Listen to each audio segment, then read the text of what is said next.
بسم الله الرحمن الرحيم. اللهم صل وسلم وبارك على سيدنا محمد وعلى اله وصحبه اجمعين. ازيكم يا حبايبي؟ عاملين ايه؟ يا رب تكونوا بخير. وحشتوني جدا جدا، من زمان ما نزلناش فيديوهات. ان شاء الله النهارده الفيديو يكون خفيف كده. و اول حاجه كده نسمي الله ونصلي على سيدنا محمد عليه افضل الصلاه والسلام، واشتراك في القناه وتفعلوا الجرس عشان يوصل لكم فيديو كل فيديو جديد بننزله، واللايك للفيديو علشان ترفعوا الفيديو بتاعنا النهارده. وعايزين لايكات واشتراكات كتير في القناه كده علشان ايه؟ نرجع القناة تاني زي الأول.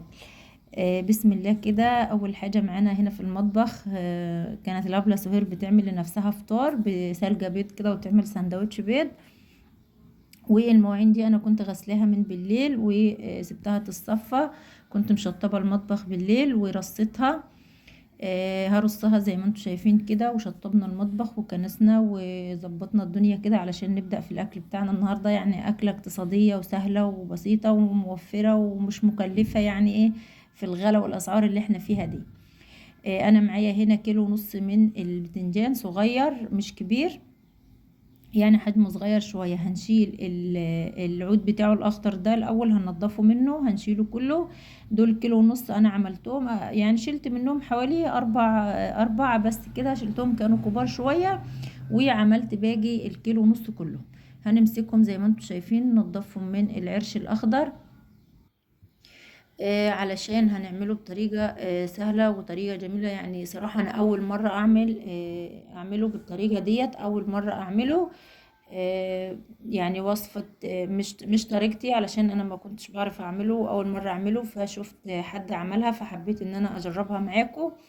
بالطريقة دي حسيتها حلوة وعجبتني الطريقة ديت، فحبيت ان انا اعملها معاكم واشاركها معاكم، ونجرب نشوف يعني هنحبه كده وهناكله كده ولا مش هيبقى حلو.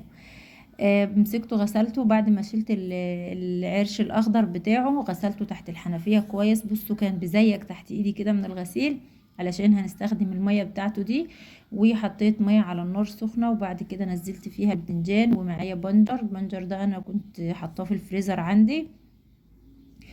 طلعت واحدة كده، فحطيتها، يعني قطعتها قطع كده وحطيتها كلها وغطيت عليه وسبته يستوي. يعني يستوي مش يستوي يتهري، يبقى ماسك نفسه شوية كده. وبعد كده هنجهز الخلطة بتاعت البتنجان المخلل بتاعنا النهاردة. معايا الفلفل ده احمر مش حراق، وهاخد عليه الفلفل الاخضر ده فلفل حراق، وكمان فلفل احمر حراق. ومعايا فلفل هنا، بصوا يعني حرارته بص ما تتوصفش. يعني الفلفل الاحمر الصغير ده كده، بصوا يعني حاجة يعني كفرة. هنحط منه علشان نشطشط البتنجان بتاعنا النهاردة. وقشرت راس توم حلوة كده هنفرمها، وهنفرم الخضار ده في الكبة على مرتين، علشان مش عايزاه يتعجن يبقى ناعم، لا يبقى فيه خشن شوية، هو زي ما انتم شايفينه كده. هنبدأ نفرم باقي الكمية اللي معانا. هنفرم الفلفل الأخضر ده، جرنين الفلفل الأخضر رومي بارد، وعليهم فلفل أحمر برضو بارد، والفلفل أحمر حراق، وعودين من الكزبرة صغيرين كده، الورق بس مش العيدان، والثوم. وهنفرم ده كله في الكبة، يعني فرم خشن شوية مش فرم ناعم على الآخر.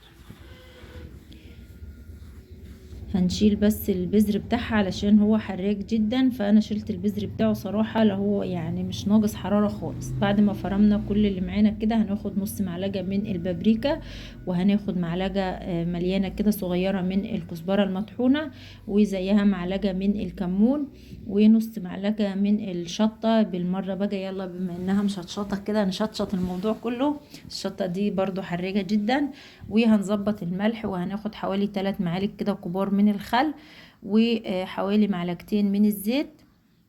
ده زيت نباتي عادي، ولو في زيت زيتون يعني يكون افضل، بس مش موجود طبعا. وهنعصر 3 ليمونات حلوين كده، هنعصرهم كويس على الخلطة بتاعتنا، وهنقلب الخلطة دي. ودي هتكون الحشوة اللي هنحشي بيها البتنجان بتاعنا بعد ما يتسلق ويبرد.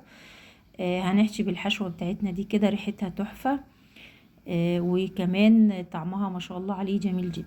انا عندي في التلاجة كنت فرمة فلفل بتوم كده ومخزناه في الفريزر، بس حبيت ان انا اعمل صابح كده للبتنجان علشان هنخلله وهيقعد معانا في التلاجة فترة يعني. هنشيل البذر بتاع الليمون وهنقلب الخلطة دي كلها كويس مع بعضيها بالتوابل اللي حطيناها والملح والخل والزيت، وهنظبط الدنيا كده. والبتنجان على النار كان لسه بيتسلق اهي زي ما انتوا شايفينها، ريحتها تحفة لو شامين الريحة. على ما البتنجان بتاعنا يستوي هنبدأ نجهز في الغدا بتاعنا النهاردة. بالإضافة للبتنجان المخلل هنفرم شوية طماطم حلوين كده محترمين، هنفرمهم في الخلاط ونجهز للأكلة بتاعتنا النهاردة. أكلة جرديحي جرديحي يعني، بس صراحة من الأكلات اللي أنا يعني بحبها جدا جدا يعني. هنفرم الطماطم زي ما انتوا شايفين، وبعد كده هنجيب راس توم محترمة برضو كده يعني كبيرة وهنقشرها، علشان الأكلة بتاعتنا النهاردة بتحب التوم الكتير، والنهاردة اليوم كله توم في توم. فهنقشر معانا راس التوم زي ما انتوا شايفينها كده. بصوا مش راضية تتقشر. التوم ده كان عندي انا كنت زرعاه من السنة اللي فاتت، وبدأ يعني في توم يفضي. كنت زرعاه في الارض عندي تحت، وعندي كمية صراحة يعني كبيرة، ومش عارفة يعني بدأ يفرغ منها كتير، فبنستخدم منه الكويس واللي مش حلو بنرميه. بعد كده معايا 3 بصلات هنقشرهم وهنخرطهم تخريط ناعم على ايدينا بالسكينة. 3 بصلات حلوين برضو محترمين. كل المكونات معانا النهاردة محترمة صراحة يعني. بصوا ده البتنجان بعد ما استوى يعني، مش استوى اتهرى، لا يعني استوى بس ماسك نفسه شوية. حطيته في الصينية وسبته على جنب يبرد خالص علشان نعرف نحشيه. بعد كده هنخرط البصل زي ما انتوا شايفين كده ناعم خالص على ايدينا بالسكينة. عايزة تفرميه في الكبة، بس صراحة انا بحب التخريط على الايد احسن، ما بحبش فرم البصل بالذات في الكبة، بحسها بتعجنه شوية كده، فبحب اعمله على ايدي. وسموا الله كده وصلوا على سيدنا محمد عليه افضل الصلاة والسلام، وحطوا لايك للفيديو بتاعنا النهاردة علشان ما شفناش لايكاتكم الحلوة وتعليقاتكم الحلوة من زمان. عايزين نشوف اللايكات كتير وتعليقات وحاجات حلوة كده من متابعينا واخواتنا الحلوين. بصوا دي حتة لحمة اللي هي الدش دي كده يعني هي جريبة اللحمة، هي مش لحمة يعني، هي جريبة اللحمة. فيها يعني أثر كده من اللحمة. هنقطعها حتت صغيرة خالص وهنمسكها نغسلها غسلة محترمة. بعد ما نقطعها يعني قطع صغيرة خالص مش كبيرة، عشان هي كده كده هتسيح في الأكل معين. هنقطعها زي ما انتوا شايفينها كده، وهنديها شطفة حلوة، وهناخد حلة على النار فيها شوية صغيرين بس من الزيت. وبعد كده هنزل بالدش اللي معايا دي او الدهن ده كده، هسيبه شوية على النار ينزل بس يسيح منه كده شوية وياخد معايا تشويحة. اللهم صل على سيدنا محمد. وبعد كده هننزل عليه البصلة اللي قطعناها ناعم مع بعض.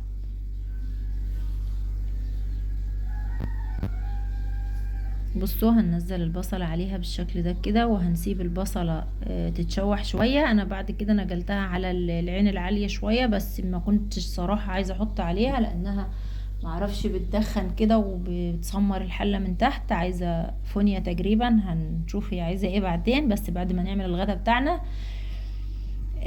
بعد كده سبت البصل على النار، شغالين يعني في كذا حاجة، مش هنشتغل في حاجة ونسيب حاجة، واحنا بنشوح البصل على النار شغالين في البتنجان برضو. فتحته بصوا هو مستوي، مش عايز سكينة ولا اي حاجة، بالمعلقة كده وفتحته زي ما انتوا شايفينه.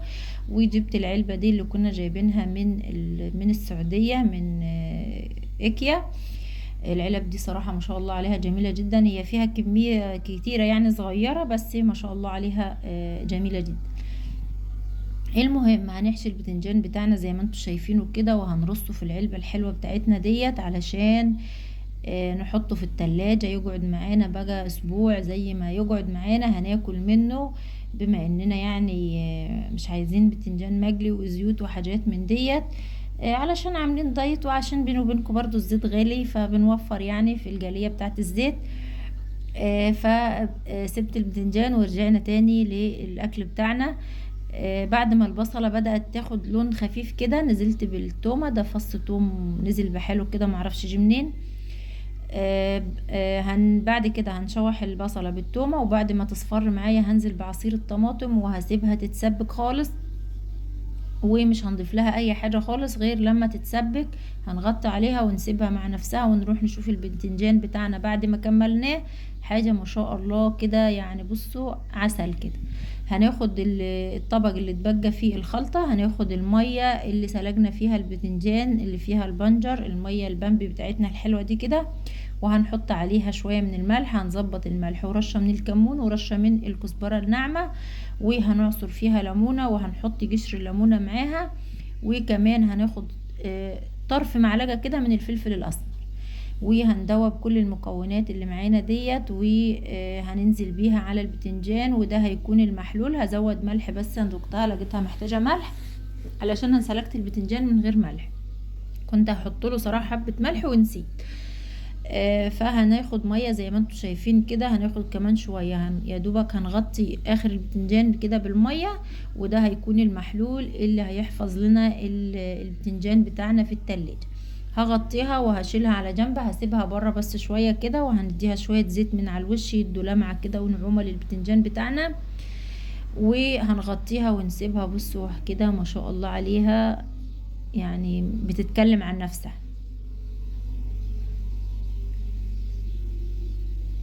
هنشيلها على جنب كده ونروج الدنيا حوالينا. وتعالوا على ما الصلصة بتاعتنا تتسبك نتسلك كده في شوية المواعين دول، بما ان الحوض ما كانش فيه مواعين، بس ما شاء الله ربنا يخلي لي الابلة سهير يا رب، كانت بتروق في الشقة بره، ويا دوبك تجيب لي صواني صينية من الأوضة ديت، وكل واحد عامل شاي وحط الكوبايات في أوضة، واللي عامل ينسون واللي عامل بن.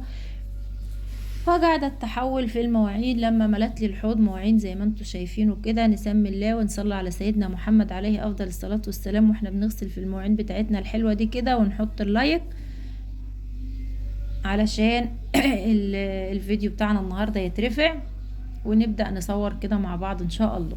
بصوا انا والله كل فيديو بقول كده، كل فترة في حاجة بتبعدني، يعني خلاص عايزة ابعد عن القناة دي، مش عايزاها، عايزة اقفلها. مش بصراحة ما شفتش منها يعني، الحمد لله، ما نقولش غير الحمد لله.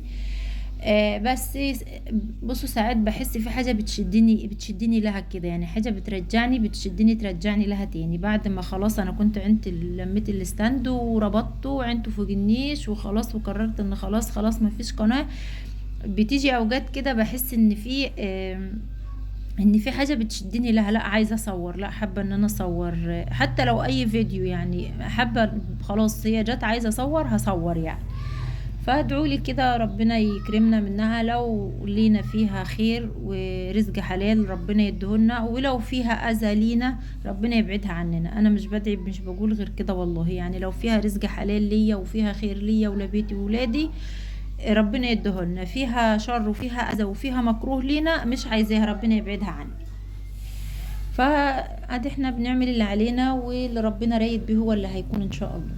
بصوا انا زودت شويه ميه مغليين للصلصه بعد ما اتسبكت يعني، والايدام بتاعها كده طلع على الوش، واديتها كده معلقه من الكمون والكزبره والفلفل الاسمر والملح. وبعد كده نزلنا بكيس باميه محترم، كنت مفرزاها قبل ما اسافر الباميه دي. هنسيبه كده زي ما هو، وهنغطي عليه ونسيبه يعيش مع نفسه لحد ما يستوي. يعني يعوز شويه ميه هنديله شويه ميه صغيرين، مش هيعود شوية مية يبقى كتر خيره، هو هيستوي مع نفسه كده. بصوا نكمل بقى الملاعين والمواعين بتاعتنا ديت، علشان صراحة انا الصبح زيكت عليهم وقلت يا رب ياخد الهدوم والمواعين، ربنا ياخد الهدوم والمواعين. طول النهار نلم هدوم وننشر هدوم ونغسل هدوم ونغسل مواعين. يلا الحمد لله. بعد كده هنشطب نكمل حبة المواعين زي ما انتم شايفين، وجنب مني الكيس ده كده في حاجة للطيور، باكل للطيور او اي حاجة بلمها وبطلعها للفرختين بتوعنا، مش عندنا يعني اللي هما فرختين فوق بس بنقول الطيور يعني، علشان البركة تحط فيهم. هنشطف المواعين بتاعتنا، وبعد كده هنشطب الحوض ونشطب المطبخ بتاعنا لحد ما البامية بتاعتنا تستوي، ونجهز معاها شوية تحابيش كده جنب منها مع حتة بتنجانة المخللة اللي لسه عاملينها دي، مع انها الافضل يعني انها تقعد يوم ولا 2 كده تتخلل براحتها، علشان ناكل منها تكون شربت من التخليل كده وبقت طعمها حلو، بس ما يضرش برضو هناخد منها حتتين كده جنب البامية وبعد كده مسكنا الرخامة غسلناها والحوض زي ما انتوا شايفين كده، خليناها فلة، وقاعدين جنب البامية مستنيينها لما تستوي براحتها. احنا بنحبها مستوية دايبة تتهري، فبهدي عليها النار واسيبها ساعة بقى براحتها. زي ما انتوا شايفينها بدأت تغلي كده، هغطي عليها واسيبها على النار. بعد ما البامية بتاعتنا استوت والبتنجان بتاعنا هناخد منه كام واحدة كده على الأكل. بصوا ما شاء الله عليه طعمه تحفة، بس هو كان عايز يستوي شوية كمان، يعني انا نزلت ناقص سوا شوية، لان البتنجانة دي مليانة شوية، مش صغيرة قوي يعني. فزي ما انتم شايفين بس ما شاء الله طعمه تحفة وخفيف جدا، ولا زيت ولا اي حاجة خالص. فاخدنا منه كام واحدة زي ما انتم شايفين كده على الاكل. وهنغرف البامية بتاعتنا زي ما انتم شايفين كده، وحتة جبنة قديمة حادقة وشوية مخلل ليمون وزيتون وشطة، وكمان بصلاية حلوة كده بالليمون والخل. وده غدانا النهاردة سهل وبسيط كده ومش مكلف وحاجة بسيطة. وبعد كده اخدت الاكل بتاعنا ونزلنا الارض زي ما انتم شايفين، هناكل في الارض تحت في الشمس كده ونقضي اليوم تحت. وما تنسوش اللايك والاشتراك في القناة وتفعلوا الجرس. والسلام عليكم ورحمة الله.